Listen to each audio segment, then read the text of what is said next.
Communiquer à distance, c'est beaucoup plus difficile. Pas lorsque... Alors, ce qui est beaucoup plus difficile, c'est surtout de communiquer exclusivement à distance, parce qu'on a déjà l'habitude d'utiliser un certain nombre d'outils de travail et de communication à distance.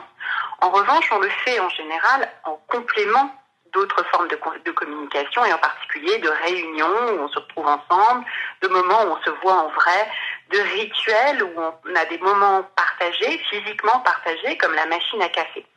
Et on se rend compte que ces moments de communication physique, en fait, complètent et enrichissent la communication à distance. Parce que tout ce qui est de l'ordre du langage corporel, du ton, de la manière de parler, ça permet de faire passer des émotions, de l'empathie. Cela nous invite à créer une relation de confiance avec ceux avec qui on communique. Et ça se passe beaucoup mieux ensuite sur les canaux de communication à distance. Et en fait, on prend conscience avec le confinement qu'il y a quelque chose de très difficile quand on en est privé. Et qu'il se passe en fait beaucoup de choses informelles qu'on n'arrive pas à répliquer parfaitement en ligne, en virtuel. Et comment on peut recréer un équilibre ? Parce qu'il y a ces moments informels importants qui rythment nos journées de travail en entreprise, en temps normal. Mais il y a aussi les réunions de travail, les échanges de mails.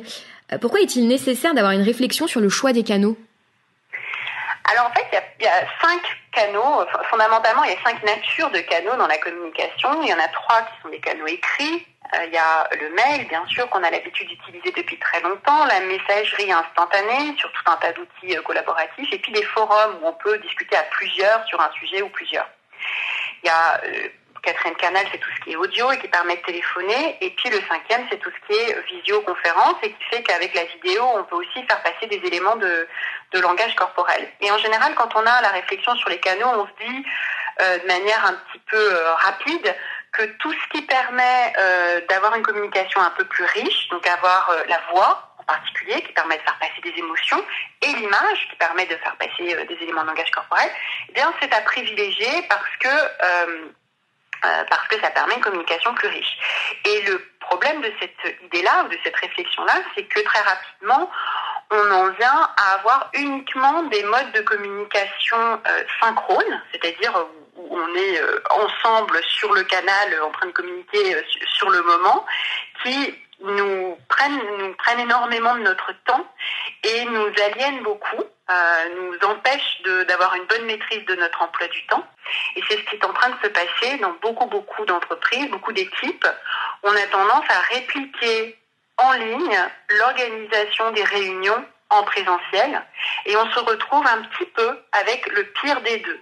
Le pire des deux, c'est le pire du présentiel, c'est des réunions très longues où on a peu de maîtrise de son emploi du temps, et le pire du virtuel, c'est que ce sont des outils où la communication est malgré tout dégradée, le son est moins bon, on ne se voit pas en vrai, on n'a pas le même plaisir et on a la solitude derrière son écran. Et je rebondis sur ce que vous venez de dire sur la solitude qu'on peut ressentir derrière son écran. Et en fait, à chaque fois, je repense à toutes ces expressions comme « loin des yeux, loin du cœur »,« le voir pour le croire ». Et du coup, je me demande pourquoi est-ce si difficile de maintenir une relation de qualité à distance ? Pourquoi nous avons du mal à faire confiance à distance ? Et comment cette peur se traduit en management ? Oui, à distance, le sujet de la confiance est vraiment un sujet critique parce que, par définition, quand on n'a pas les yeux sur ses employés, sur son équipe, quand on est manager, eh bien, il faut faire une sorte de saut dans le vide. Il faut partir du principe que l'équipe est pleine de bonne foi et va travailler même quand on ne peut pas la surveiller. Et donc, on est contraint et forcé de sortir d'une logique de surveillance et de contrôle dans l'organisation du travail. En cela, on peut dire qu'on a deux théories de management qui s'opposent, qui peuvent paraître un petit peu caricaturales parce qu'elles datent des années 1960, mais elles n'en demeurent pas moins des théories très pertinentes pour comprendre l'enjeu de la confiance dans le management. Je fais référence à un professeur de management qui s'appelle Douglas McGregor, à qui on doit un livre qui s'appelle The Human Side of Enterprise, qui date de 1960, où il parle de la théorie X et de la théorie Y. Dans la théorie X, on part du principe que les gens n'aiment pas travailler et que pour les faire travailler, il faut forcément les contrôler, voire les menacer, que par définition, les gens ne cherchent pas les responsabilités et ne vont pas avoir de motivation intrinsèque au travail. Par opposition à cela, dans la théorie Y, on part du principe que les gens ont envie de travailler, ont la volonté de bien faire, aiment prendre des responsabilités lorsque ça correspond à leur envie et leur personnalité. Et c'est évidemment avec la théorie Y qu'on a beaucoup plus de facilité à travailler à distance. Parce qu'on voit très vite les limites de la théorie X avec la distance, parce que surveiller à distance, c'est particulièrement douloureux. Il y a des entreprises et des équipes où cela se fait malheureusement.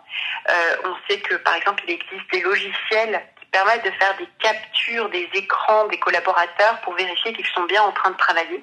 Et le numérique, c'est aussi cela. C'est-à-dire que c'est à la fois une série d'outils qui permettent de mieux surveiller, une surveillance de masse, et c'est à la fois des outils qui permettent l'empowerment, la libération des individus, l'empouvoirment d'un travailleur qui, muni d'un PC et d'outils de travail à distance, peut tout d'un coup faire des choses qui étaient autrefois impossibles.